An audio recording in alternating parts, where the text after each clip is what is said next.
நம்ம mathematical calculation பண்ணணும்னாலும் சரி, இல்லை லாஜிக்கல் ஸ்டேட்மெண்ட்ஸை வந்து எக்ஸிக்யூட் பண்ணணும்னாலும் சரி, ஆப்ரேட்டர்ஸ் இல்லாமல் நம்ம அதை பண்ண முடியாது. ஸோ இந்த மாதிரி மேத்தமேட்டிக்கல் கால்குலேஷன்ஸ் பண்ணுறதுக்காக பைத்தானில் இருக்கிற ஆப்ரேட்டர்ஸ் வந்து பார்க்கலாம். இப்போ ஆப்ரேட்டர்ஸ் அப்படின்னு எடுத்துக்கும்போது பைத்தானில் assignment operator, arithmetic operator, comparison, logical, identity, membership, அது போக ஸ்பெஷல் ஆப்ரேட்டர் வந்து இருக்குது. இது இல்லாமல் பிட்வைஸ் ஆப்ரேட்டர்னு ஒன்று இருக்குது. அது வந்து நம்ம யூஸ் பண்ண மாட்டோம். ஸோ அதனால் நம்ம அதை இப்போ பார்க்க போகிறது இல்லை. ஸோ இங்கே இருக்கிற இந்த கேட்டகரியில் வர ஆப்ரேட்டர்ஸ் எல்லாமே நம்ம டெய்லி ப்ரோக்ராமிங்கில் யூஸ் பண்ணுவோம். இப்போ ஃபஸ்ட்டாக இருக்கிற அசைன்மெண்ட் ஆப்ரேட்டர் வந்து பார்க்கலாம். இது நம்ம ஆல்ரெடி யூஸ் பண்ணிகிட்டு இருந்தது தான். வேரியபிள் வந்து டிக்ளேர் பண்ணும்போது யூஸ் பண்ணியிருப்போம். ஸோ என்ன பண்ணுவோம், ஒரு வேரியபிள் நேம் வந்து க்ரியேட் பண்ணிவிட்டு ஈக்குவல் டு அப்படிங்கிறத கொடுத்துருப்போம். அதுக்கப்புறம் அந்த வேரியபிளுக்கு என்ன வேல்யூ ஸ்டோர் பண்ண போகிறோமோ அந்த வேல்யூவை வந்து கொடுத்துருப்போம். ஸோ இந்த இடத்துல ஈக்குவல் டு அப்படிங்கிறது தான் அசைன்மெண்ட் ஆப்ரேட்டர். ஒரு சிங்கிள் ஈக்குவல் டு மட்டும் கொடுக்குறோம் அப்படிங்கும்போது அது அசைன்மெண்ட் ஆப்ரேட்டராக வந்து ஒர்க் ஆகும். அப்போ அந்த அசைன்மெண்ட் ஆப்ரேட்டர் வந்து என்ன பண்ணுது, இந்த ரைட் ஹேண்ட் சைடில் இருக்கிற ஒரு வேல்யூவை இந்த லெஃப்ட் ஹேண்ட் சைடில் இருக்கிற வேரியபிளில் ஸ்டோர் பண்ணி வைக்கிறதுக்காக நம்ம யூஸ் பண்ணுறோம். அப்போ ஒரு வேரியபிளில் ஒரு வேல்யூவை ஸ்டோர் பண்ணோன்னா எங்கெங்கெல்லாம் அந்த வேரியபிள் நேம் எடுத்து யூஸ் பண்ணுறோமோ அந்த இடத்துல அதுக்கான வேல்யூ வந்து ரீப்ளேஸ் ஆகும். இப்போ ரன் பண்ணோம் அப்படின்னா நம்ம பிரிண்ட்டில் லாங்குவேஜுங்கிற வேரியபிள் வந்து கொடுத்துருக்கோம். ஆனால் பிரிண்ட்டில் அதில் ஸ்டோர் பண்ணி வச்சுருக்கிற பைத்தான் அப்படிங்கிற வேல்யூ வந்து நமக்கு டெர்மினலில் அவுட்புட்டாக எடுத்துகிட்டு வந்திருக்கு. இதை க்ளோஸ் பண்ணிக்கிறேன். அடுத்ததாக அரித்மெட்டிக் ஆப்ரேட்டர்ஸ் வந்து பார்ப்போம். இது ஸ்கூல்லேருந்தே நம்ம மேக்ஸில் யூஸ் பண்ண ஆப்ரேட்டர்ஸ் வந்து இதில் நிறையா இருக்கும். ஃபஸ்ட்டு 2 நம்பர்ஸை ஆட் பண்ணணும் அப்படிங்கும்போது ப்ளஸ் ஆப்ரேட்டர் வந்து யூஸ் பண்ணுவோம். ஒரு நம்பர்லேருந்து இன்னொரு நம்பரை சப்ராக்ஷன் பண்ணணும் அப்படிங்கும்போது இந்த மைனஸ் ஆப்ரேட்டர் வந்து யூஸ் பண்ணுவோம். அண்ட் ஒரு நம்பரை இன்னொரு நம்பரால் மல்டிப்ளிகேஷன் வந்து பண்ணணும் அப்படிங்கும்போது இந்த ஸ்டார், அதாவது ஆஸ்ட்ரிக்ஸ் வந்து யூஸ் பண்ணுவோம். அண்ட் டிவிஷன் பண்ணும்போது ஸ்லாஷ் வந்து யூஸ் பண்ணுவோம். ஸோ இந்த ஆப்ரேட்டர்ஸ் எல்லாம் மேக்ஸில் நம்ம எப்படி யூஸ் பண்ணோமோ அதே மாதிரி தான் இங்கேயும் வந்து ஒர்க் ஆகும். அண்ட் இது இல்லாமல் எக்ஸ்ட்ராவாக இந்த மாடுலஸ் அப்படிங்கிற ஒரு ஆப்ரேட்டர் வந்து இருக்குது. இந்த மாடுலஸ் ஆப்ரேட்டர் வந்து என்ன பண்ணோம் அப்படின்னா, நார்மலாக ஸ்லாஷ் யூஸ் பண்ணி நம்ம எப்படி டிவிஷன் பண்ணுவோமோ அதே மாதிரி தான் இந்த மாடுலஸ் ஆப்ரேட்டர் வந்து டிவிஷன் வந்து பண்ணோம். நிறைய பேர் இதை பர்சன்டேஜ் அப்படின்னு நினச்சிட்டு இருப்பீங்க. பட் ப்ரோக்ராமிங்கில் இது பர்சன்டேஜ் வந்து கிடையாது. இது மாடுலஸ் ஆப்ரேட்டர் தான் வந்து சொல்லுவோம். ஏன்னா இது டிஃப்ரெண்ட்டான ஒரு ஆக்ஷன் வந்து பர்ஃபார்ம் பண்ணும். ஃபஸ்ட்டு இதை நான் கமெண்ட் பண்ணிக்கிறேன். கமெண்ட் பண்ணிவிட்டு மேலே இருக்கிற இந்த 4 பிரிண்ட்டையும் ஃபஸ்ட்டு ரன் பண்ணிடுவோம். இப்போ இந்த 4ஐயும் ரன் பண்ணதுக்கப்புறம் அதுக்கான அவுட்புட் வந்து நமக்கு எடுத்துகிட்டு வந்திருக்கு.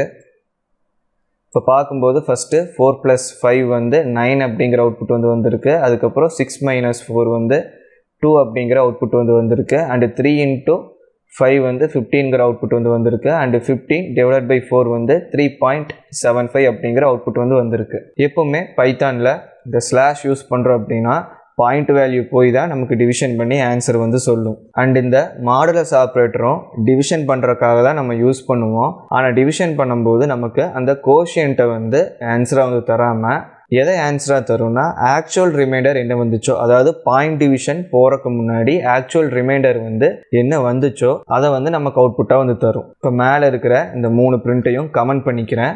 அண்ட் இப்போ மாடுலஸை வந்து அன்கமெண்ட் பண்ணிக்குவோம். ஸோ நார்மல் டிவிஷனுக்கும் மாடுலஸ் டிவிஷனுக்கும் நான் ரெண்டுக்குமே வந்து 15/4 தான் வந்து கொடுத்துருக்கேன். இப்போ திரும்பவும் இதை ரன் பண்ணிக்கலாம். இப்போ நார்மல் ஸ்லாஷ் யூஸ் பண்ணி டிவைட் பண்ணும்போது நமக்கு 3.75 அப்படிங்கிற அவுட்புட் வந்து வந்திருக்கு. இதை எக்ஸ்பிளைன் பண்ணுறதுக்கு நான் பெயிண்ட் ஆப்பை வந்து ஓப்பன் பண்ணிக்கிறேன், MS பெயிண்ட்.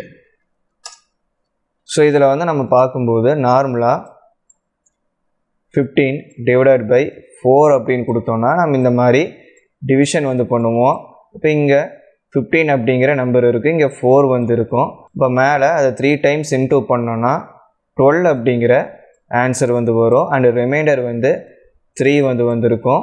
இப்போ என்ன பண்ணுவோம், இங்கே வந்து ஒரு பாயிண்ட் ஆட் பண்ணிவிட்டு இங்கே 0 வந்து நம்ம ஆட் பண்ணிக்குவோம். அப்போ இங்கே 7 வந்து கொடுத்துருப்போம். 28 அப்படிங்கிற ஆன்சர் இங்கே வந்திருக்கும். அதுக்கப்புறம் ரிமைண்டர் வந்து 2 வந்து வந்திருக்கும்.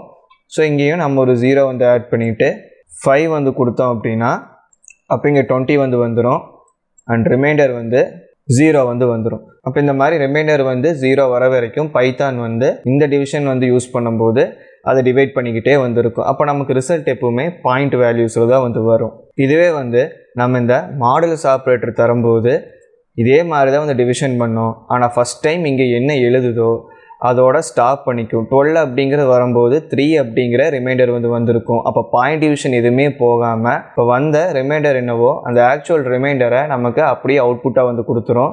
ஸோ அதனால தான் நமக்கு இந்த இடத்துல மாடுலஸ் யூஸ் பண்ண பிரிண்ட்டுக்கு 3 அப்படிங்கிற அவுட்புட் வந்து வந்திருக்கு. அண்ட் அடுத்ததாக இருக்கிறது பார்த்தீங்கன்னா எக்ஸ்பொனன்ஷியேஷன், அதாவது பவர் பண்ணுறதுக்கு. இப்போ மேக்ஸில் நம்ம 2^3 அப்படின்னு கொடுப்போம்ல, அதாவது இந்த மாதிரி எழுதியிருப்போம், 2 மேலே இந்த மாதிரி 3ன்னு எழுதியிருப்போம். அப்போ 2^3 கொடுத்தா என்ன ஆகும்?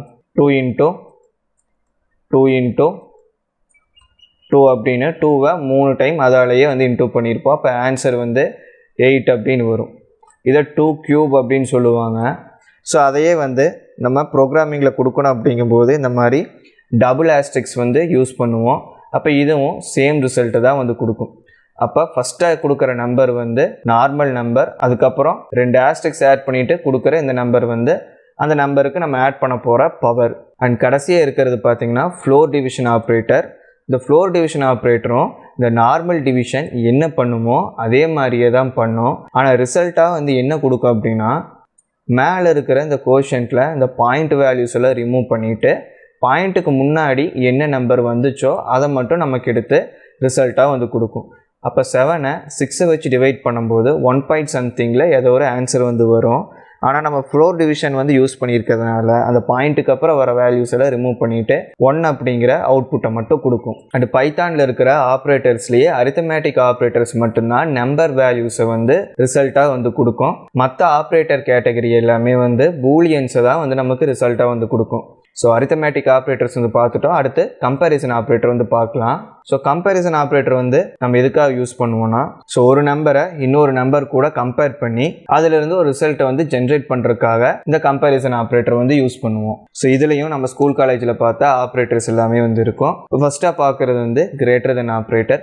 ஸோ 2 நம்பரில் எது கிரேட்டர் தென் அப்படின்னு நம்ம கண்டுபிடிக்கிறதுக்காக இந்த கிரேட்டர் தென் ஆப்ரேட்டர் வந்து யூஸ் பண்ணுவோம். 5 > 3 அப்படிங்கிற கம்பேரிசன் வந்து பண்ணுறோம். ஸோ இந்த கம்பேரிசன் கரெக்டான ஒரு கம்பேரிசனாக இருந்தால் ட்ரூ அப்படிங்கிற ரிசல்ட் வந்து வரும், இல்லை தப்பாக இருந்தால் ஃபால்ஸ் அப்படிங்கிற ரிசல்ட் வந்து வரும். ஸோ இப்போ பார்க்கும்போது 5 3 விட கிரேட்டர் தான். ஸோ இந்த 5ல் ரன் பண்ணோம் அப்படின்னா நமக்கு ட்ரூ அப்படிங்கிற ரிசல்ட் வந்து வரும். இதை கமெண்ட் பண்ணிக்கலாம். ஸோ அடுத்ததாக என்ன பண்ணியிருக்கேன்னா லெஸ் தென் சிம்பிள் வந்து யூஸ் பண்ணியிருக்கேன். ஸோ இந்த இடத்துல 6 வந்து 4 விட லெஸர் அப்படின்னு பார்க்குறேன். அப்போ கண்டிஷன் வந்து தப்பாக இருக்குது. ஏன்னா 6 வந்து 4 விட லெஸர் கிடையாது. அதனால நமக்கு ஃபால்ஸ் அப்படிங்கிற அவுட்புட்டை வந்து கொடுக்கும். ஸோ இங்கே அவுட்புட்டில் ஃபால்ஸ் வந்து வந்திருக்கு. இதையும் கமெண்ட் பண்ணிக்கலாம். அடுத்து greater than or equal to operator. So இந்த ஆப்ரேட்டர் எப்படி ஒர்க் பண்ணுன்னா, 7 வந்து 8 விட கிரேட்டரான்னு பார்க்கும். அப்படி கிரேட்டராக இல்லை அப்படிங்கும்போது அட்லீஸ்ட் ரெண்டுமே ஈக்குவலாவது இருக்கான்னு பார்க்கும். இந்த கண்டிஷன் பார்க்கும்போது 7 வந்து 8 விட கிரேட்டரும் கிடையாது, அதே மாதிரி ஈக்குவல் டுவும் கிடையாது. அப்போ நமக்கு அவுட்புட் வந்து ஃபால்ஸ் அப்படிங்கிறது வரும். ஸோ இங்கே ஃபால்ஸ் அப்படிங்கிறது வந்திருக்கு. இப்போ இதை கமெண்ட் பண்ணிவிட்டு நான் இதை வந்து அன்கமெண்ட் பண்ணிக்கிறேன். இப்போ வந்து 9 <= 9 வந்து செக் பண்ணுறோம். ஸோ 9 வந்து 9 விட லெஸ் கிடையாது, ஆனால் ஈக்குவலாக இருக்கும். அப்போ ஏதோ ஒன்று சாட்டிஸ்ஃபை ஆகிறதுனால நமக்கு அவுட்புட் வந்து ட்ரூ அப்படிங்கிறது வந்து வரும். இதையும் கமெண்ட் பண்ணிக்கலாம். அண்ட் இந்த டபுள் ஈக்குவல் இருக்கிற பிரிண்ட்டை வந்து அன்கமெண்ட் வந்து பண்ணிக்குவோம். So single equal to use பண்ணுறது அசைன்மெண்ட் ஆப்ரேட்டர்னு பார்த்துருந்தோம். அது ஒரு வேரியபிளுக்கு வேல்யூவை ஸ்டோர் பண்ணி வைக்கிறதுக்காக யூஸ் ஆகும். அதுவே 2 ஈக்குவல் டு ஆப்ரேட்டர் வந்து யூஸ் பண்ணோம்னா அதுதான் இங்கே வந்து ஈக்குவல் டு அப்படிங்கிறது வந்து சொல்லுவோம். அதாவது என்ன பண்ணுன்னா, இந்த டபுள் ஈக்குவல் டுக்கு 2 சைடு இருக்கிற வேல்யூவும் ஈக்குவலாக இருக்கா அப்படின்னு செக் பண்ணோம். ஸோ இந்த டபுள் ஈக்குவல் டுக்கு 2 சைடு இருக்கிற வேல்யூமே சேமாக இருக்குது அப்படிங்கும்போது ட்ரூங்கிற ரிசல்ட் வந்து தரும், இல்லைனா ஃபால்ஸ் அப்படிங்கிற ரிசல்ட் வந்து தரும். இப்போ ரன் பண்ணோன்னா நமக்கு ட்ரூ வந்து வந்திருக்கும். ஸோ இங்கே அவுட்புட்டில் ட்ரூ வந்திருக்கு, ஏன்னா 2 சைடுமே 3 அப்படிங்கிற நம்பர் தான் வந்துருக்கு. ஸோ கடைசியாக இருக்கிற ஆப்ரேட்டர் வந்து பார்த்தோன்னா நாட் ஈக்குவல் டு ஆப்ரேட்டர். அப்போ நம்ம இந்த இடத்துல என்ன கேட்குறோம் அப்படின்னா, 6 வந்து 8க்கு நாட் ஈக்குவலாக இருக்கா அப்படின்னு நம்ம அந்த கண்டிஷன் வந்து கேட்குறோம். அப்போ 6 வந்து 8க்கு நாட் ஈக்குவல் தான். அப்போ அதனால் நமக்கு ட்ரூ அப்படிங்கிற ரிசல்ட் வந்து வரும். ஸோ இங்கே ட்ரூ அப்படிங்கிற வந்துருக்கு. ஒருவேளை 2 பக்கமும் ஒரே நம்பர் இருக்குங்கும்போது 8 வந்து 8க்கு நாட் ஈக்குவல் கிடையாது, ஏன்னா ரெண்டுமே ஈக்குவலான ஒரு விஷயம். ஸோ நாட் ஈக்குவலான்னு செக் பண்ணும்போது நமக்கு ஃபால்ஸ் வந்து வரும். ஸோ நாட் ஈக்குவல் டு கொஞ்சம் கன்ஃபியூஸ் பண்ணுற மாதிரி தான் இருக்கும். இந்த மேலே இருக்கிற இந்த ஆப்ரேட்டர்ஸ் எல்லாம் யூஸ் பண்ணி பாருங்கள். கொஞ்சம் ப்ரோக்ராமிங் பண்ண ஆரம்பிச்சிட்டிங்கன்னா நாட் ஈக்குவல் டு வந்து எப்படி யூஸ் பண்ணுறது அப்படின்னு நீங்கள் ஈஸியாக அண்டர்ஸ்டாண்ட் பண்ணிக்கலாம். அடுத்ததாக லாஜிக்கல் ஆப்ரேட்டர்ஸ் வந்து இருக்குது. இந்த லாஜிக்கல் ஆப்ரேட்டர்ஸில் 3 ஆப்ரேட்டர் வந்து இருக்குது. ஒன்று அண்ட், இன்னொன்று ஆர், இன்னொன்று நாட் ஆப்ரேட்டர். இதில் இந்த அண்டும் ஆரும் 2 இல்லை அதுக்கு மேற்பட்ட கம்பேரிசன் ஆப்ரேட்டர்ஸோட ரிசல்ட்டை கம்பேர் பண்ணி ஓவராலாக ஒரே ஒரு ரிசல்ட்டை மட்டும் ஜென்ரேட் பண்ணுறதுக்காக யூஸ் பண்ணுவோம். நாட் ஆப்ரேட்டர் வந்து எப்பவுமே ஒரு கம்பேரிசன் ஆப்ரேட்டரோட ரிசல்ட்டை இன்வெர்ஸ் பண்ணுறதுக்காக யூஸ் பண்ணுவோம். ஃபஸ்ட்டு இந்த அண்ட் ஆப்ரேட்டர் எப்படி ஒர்க் ஆகுதுன்னு பார்ப்போம். நான் மற்ற 2 கமெண்ட் வந்து பண்ணிக்கிறேன். ஸோ இந்த பிரிண்ட்டுக்குள்ளே ஃபஸ்ட்டாக வந்து ஒரு கம்பேரிசன் ஆப்ரேட்டர் வந்து யூஸ் பண்ணியிருக்கேன். ஸோ இந்த இடத்துல 2 greater than 1 அப்படிங்கிற கண்டிஷன் வந்து நம்ம டெஸ்ட் பண்ணுறோம்.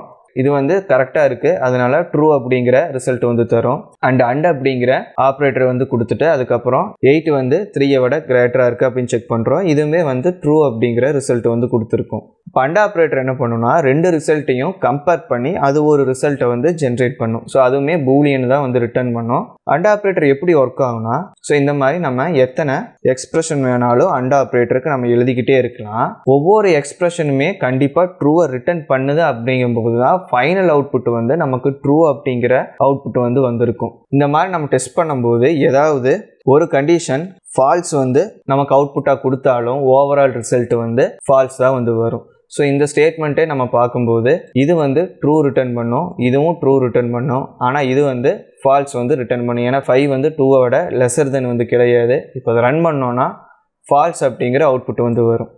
ஸோ இதையுமே ட்ரூ வர மாதிரி நம்ம கண்டிஷனை மாற்றிட்டோன்னா இப்போ 3 கம்பேரிசன் எக்ஸ்பிரஷனுமே ட்ரூ அப்படிங்கிறத ரிட்டர்ன் பண்ணும். அதனால அண்ட் ஆப்ரேட்டர் வந்து ஃபைனல் ரிசல்ட்டாக வந்து நமக்கு ட்ரூ அப்படிங்கிறது வந்து அவுட்புட்டாக வந்து கொடுத்துருக்கு. அப்போ அண்ட் ஆப்ரேட்டர் அப்படிங்கும்போது என்ன ஞாபகம் வச்சுக்கணும்னா, நம்ம எவ்வளோ எக்ஸ்பிரஷன்ஸை வேணாலும் எடுத்து டெஸ்ட் பண்ணலாம். எல்லா எக்ஸ்பிரஷனோட ரிசல்ட்டும் ட்ரூ அப்படின்னு வந்துச்சுன்னா ஃபைனல் அவுட்புட் வந்து ட்ரூவாக வந்து இருக்கும். இதுவே ஆர் ஆப்ரேட்டர் நம்ம யூஸ் பண்ணும்போது இதே மாதிரி எவ்வளோ எக்ஸ்பிரஷன் வேணாலும் ஆர் ஆப்ரேட்டருக்கு எழுதிக்கலாம், அண்ட் ஆப்ரேட்டருக்கு நம்ம பண்ண மாதிரியே. ஆனால் ஆர் ஆப்ரேட்டரை பொறுத்த வரைக்கும் ஏதாவது ஒரு எக்ஸ்பிரஷன் ட்ரூ ரிட்டர்ன் பண்ணாவே போதும், ஃபைனல் அவுட்புட் வந்து நமக்கு ட்ரூ அப்படின்னு தான் வரும். எல்லா எக்ஸ்பிரஷனுமே ஃபால்ஸ் தான் வந்து கொடுக்குது அப்படிங்கும்போது தான் ஃபைனல் அவுட்புட் வந்து நமக்கு ஃபால்ஸ் அப்படிங்கிறது வந்து வரும். அப்போ இந்த பிரிண்ட் ஸ்டேட்மெண்ட்டுக்குள்ளே பார்க்கும்போது 10 greater than 1 இதுவும் ட்ரூ தான் வந்து ரிட்டர்ன் பண்ணும். ஸோ இங்கே 1 greater than 7 அப்படிங்கிற எக்ஸ்பிரஷன் வந்து இருக்கு, இது ஃபால்ஸ் வந்து ரிட்டர்ன் பண்ணும். ஆனால் நமக்கு ஃபைனல் அவுட்புட் வந்து ட்ரூ தான் வந்து வரும். ஏன்னா இப்போ நான் சொன்ன மாதிரி இது வந்து ட்ரூ ரிட்டர்ன் பண்ணுறதுனால ஆர் ஆப்ரேட்டர் மற்றதெல்லாம் என்ன ரிசல்ட் வந்தாலுமே நமக்கு அவுட்புட் வந்து ட்ரூ தான் வந்து கொடுக்கும். ஸோ ட்ரூ அப்படிங்கிற அவுட்புட் வந்து வருது. இந்த கண்டிஷனும் நம்ம ஃபால்ஸ் ஆகிற மாதிரி கொடுத்தோன்னா தான் இப்போ நம்ம அந்த ஆர் ஆப்ரேட்டர் கொடுத்துருக்கிற எல்லா எக்ஸ்பிரஷனுமே வந்து ஃபால்ஸ் அப்படிங்கிற ரிசல்ட்டை தான் வந்து கொடுக்குது. ஸோ அதனால் ஃபைனல் ரிசல்ட் வந்து ஃபால்ஸ் அப்படின்னு வரும். கடைசியாக இருக்கிற நாட் ஆப்ரேட்டர் வந்து பார்ப்போம். நாட் ஆப்ரேட்டருக்கு ஒரு ரிசல்ட்டை வந்து பாஸ் பண்ணோன்னா அந்த ரிசல்ட்டை இன்வர்ஸாக வந்து பண்ணும். இப்போ நார்மலாக இந்த நாட் ஆப்ரேட்டர் இல்லாமல் நம்ம 6 = 6 வந்து கொடுக்குறோம் அப்படிங்கும்போது ஸோ 2 சைடுமே ஈக்குவலான வேல்யூ இருக்கிறதுனால நமக்கு ட்ரூ அப்படிங்கிற ரிசல்ட் வந்து வரும். இதே முன்னாடி நாட் ஆப்ரேட்டர் போட்டிருந்தோம் அப்படின்னா ட்ரூவை ஃபால்ஸாக வந்து மாற்றியிருக்கும், அதனால் நமக்கு ஃபால்ஸ் அப்படிங்கிற ரிசல்ட் வந்து வரும். ஸோ நாட் ஆப்ரேட்டர் எப்போவுமே வந்து ட்ரூவை ஃபால்ஸாக மாற்றும், ஃபால்ஸை வந்தால் ட்ரூவாக வந்து மாற்றி விடும். ஸோ அடுத்ததாக ஐடென்டி ஆப்ரேட்டர் வந்து பார்க்கலாம். ஐடென்டி ஆப்ரேட்டரில் ஈஸ் அண்ட் ஈஸ் நாட் அப்படின்னு 2 ஆப்ரேட்டர் இருக்குது. ஸோ இதை வந்து நீங்கள் கண்டிப்பாக யூஸ் பண்ண தெரிஞ்சிருக்கணும் அப்படி அவசியம் கிடையாது. பட் இது என்ன பண்ணும் அப்படின்னா, இந்த ஈஸ் அப்படிங்கிற ஆப்ரேட்டர் இங்கே நம்ம கம்பேரிசனில் பார்த்த இந்த டபுள் ஈக்குவல் என்ன பண்ணுமோ அதே தான் வந்து பண்ணும். அதாவது இந்த ஆப்ரேட்டருக்கு 2 சைடு இருக்கிற வேல்யூஸ் ஈக்குவலாக இருக்கான்னு செக் பண்ணும். அண்ட் இந்த ஈஸ் நாட் ஆப்ரேட்டர் வந்து அப்படியே நாட் ஈக்குவல் டு ஆப்ரேட்டர் எப்படி ஒர்க் ஆகுமோ அது மாதிரி தான் ஒர்க் ஆகும். அதாவது இந்த ஆப்ரேட்டருக்கு 2 சைடு இருக்கிற வேல்யூ வந்து நாட் ஈக்குவலாக இருக்கா அப்படிங்கிறத வந்து செக் பண்ணும். ஸோ இந்த மாதிரி equal to not equal to check பண்ணுறதுக்கு ஆப்ரேட்டர்ஸே வந்து யூஸ் பண்ணிக்கோங்க. ஐடென்டிட்டி ஆப்ரேட்டர் வந்து யூஸ் பண்ண வேண்டாம். பட் என்ன பண்ணும் அப்படிங்கிறத நம்ம தெரிஞ்சு வச்சுக்கணும். அடுத்ததாக நம்ம மெம்பர்ஷிப் ஆப்ரேட்டர் வந்து பார்ப்போம். மெம்பர்ஷிப் ஆப்ரேட்டர்லேயும் இன் அண்ட் நாட் இன் அப்படிங்கிற 2 ஆப்ரேட்டர் வந்து இருக்குது. இது எந்த இடத்துல தேவைப்படும்னா, இந்த மாதிரி நம்மக்கிட்ட ஒரு லிஸ்ட்டு வந்து இருக்குது, அந்த லிஸ்ட்டுக்குள்ளே சில நம்பர்ஸ் இருக்குது, இல்லை ஏதோ ஒரு வேல்யூ வந்து இருக்குது. ஆனால் நமக்கு ஒரு வேல்யூ அந்த லிஸ்ட்டுக்குள்ளே இருக்கா இல்லையா அப்படின்னு தெரிஞ்சுக்கணும். அப்படிங்கும்போது இந்த இன் அண்ட் நாட் இன் ஆப்ரேட்டர் வந்து யூஸ் பண்ணலாம். ஸோ ஃபஸ்ட்டாக வந்து என்ன கொடுத்துருக்கேன், நம்பர்ஸ் அப்படின்னு ஒரு வேரியபிள் க்ரியேட் பண்ணி அதில் ஒரு லிஸ்ட்டு வந்து ஸ்டோர் பண்ணியிருக்கேன். அதுக்குள்ளே சில நம்பர்ஸ் வந்து இருக்குது. இப்போ எனக்கு 10 அப்படிங்கிற ஒரு நம்பர் அந்த லிஸ்ட்டுக்குள்ளே ஒரு வேல்யூவாக இருக்குது அப்படின்னு தெரிஞ்சுக்கணுன்னா நான் அந்த 10 அப்படிங்கிறத கொடுத்துட்டு இன் அப்படிங்கிற ஆப்ரேட்டர் வந்து யூஸ் பண்ணியிருக்கேன். ஸோ அதுக்கப்புறம் நான் எந்த லிஸ்ட்டில் வந்து செக் பண்ணமோ அந்த லிஸ்ட்டை ஸ்டோர் பண்ணி வச்சுருக்கிற வேரியபிள் நேமை வந்து இந்த இடத்துல மென்ஷன் பண்ணியிருக்கேன். இப்போ இதை ரன் பண்ணுறேன். 10 அப்படிங்கிறது இந்த லிஸ்ட்டுக்குள்ளே இல்லை, அதனால் நமக்கு ஃபால்ஸ் அப்படிங்கிற அவுட்புட் வந்து வந்திருக்கு. இப்போ இதுக்குள்ளே நான் 10 வந்து ஆட் பண்ணிடுறேன். ஆட் பண்ணுறதுனால இப்போ நமக்கு ட்ரூ அப்படிங்கிற ரிசல்ட் வந்து வரும். இதே நாட் இன் ஆப்ரேட்டர் எடுத்துக்கிட்டோன்னா 12 நாட் இன் நம்பர்ஸ் அப்படின்னு வந்து கொடுத்துருக்கேன். அதாவது 12 வந்து இந்த லிஸ்ட்டில் இல்லையா அப்படின்னு கேட்டிருக்கேன். அப்போ இப்போ பார்க்கும்போது 12 வந்து இந்த லிஸ்ட்டுக்குள்ளே இல்லை, அதனால ட்ரூ அப்படிங்கிற ரிசல்ட் வந்து வரும். ஒருவேளை இந்த லிஸ்ட்டுக்குள்ளே 12 அப்படிங்கிற வேல்யூ இருந்துச்சுன்னா நம்ம 12 வந்து இல்லையான்னு கேட்குறோம், ஆனால் 12 இருக்கிறதுனால ஃபால்ஸ் அப்படிங்கிற ரிசல்ட் வந்து நமக்கு வரும். இப்போ நம்ம இந்த ஆப்ரேட்டர்ஸ் அப்படிங்கிற லிஸ்ட்டில் காமிச்ச எல்லா கேட்டகரிக்கான ஆப்ரேட்டர்ஸும் என்ன பண்ணோம் அப்படின்னு பார்த்தோம். இந்த ஸ்பெஷல் ஆப்ரேட்டர் மட்டும் இன்னும் பார்க்கல. இந்த ஸ்பெஷல் ஆப்ரேட்டர்ஸில் ஒரே ஒரு ஆப்ரேட்டர் தான் வந்து இருக்குது. அது வால்ட்ரஸ் ஆப்ரேட்டர் அப்படின்னு சொல்லுவாங்க. அதாவது ஒரு கோலன் அண்ட் ஈக்குவல் டு இது ரெண்டையும் சேர்த்து ஒரு ஆப்ரேட்டராக வந்து யூஸ் பண்ணுவோம். பட் இதை நார்மலாக நம்ம தனியாக வந்து யூஸ் பண்ண முடியாது. ஒரு இஃப் ஸ்டேட்மெண்ட் இல்லை ஒயில் லூப், ஃபார் லூப் இந்த மாதிரி ஏதாவது ஒரு கண்டிஷனல் ஸ்டேட்மெண்ட்ஸை வந்து நம்ம எக்ஸிக்யூட் பண்ணும்போது தான் வந்து இந்த வால்ட்ரஸ் ஆப்ரேட்டரை வந்து யூஸ் பண்ண முடியும். ஸோ அதனால் அடுத்த வீடியோவில் நம்ம இஃப் ஸ்டேட்மெண்ட் வந்து பார்ப்போம். ஸோ அப்போ வந்து இந்த வால்ட்ரஸ் ஆப்ரேட்டர் வந்து எப்படி ஒர்க் ஆகுது அப்படின்னு நம்ம பார்க்கலாம். ஸோ இந்த வீடியோ அவ்வளோதான். பிடிச்சிருந்தா லைக் பண்ணுங்கள். பைத்தானை கம்ப்ளீட்டாக கற்றுக்கணும் அப்படிங்கும்போது மறக்காமல் நம்ம சேனலுக்கு சப்ஸ்கிரைப் பண்ணிவிட்டு பைத்தான் பிளேலிஸ்ட்டை கம்ப்ளீட்டாக பாருங்கள். தேங்க்ஸ் ஃபார் வாட்சிங்.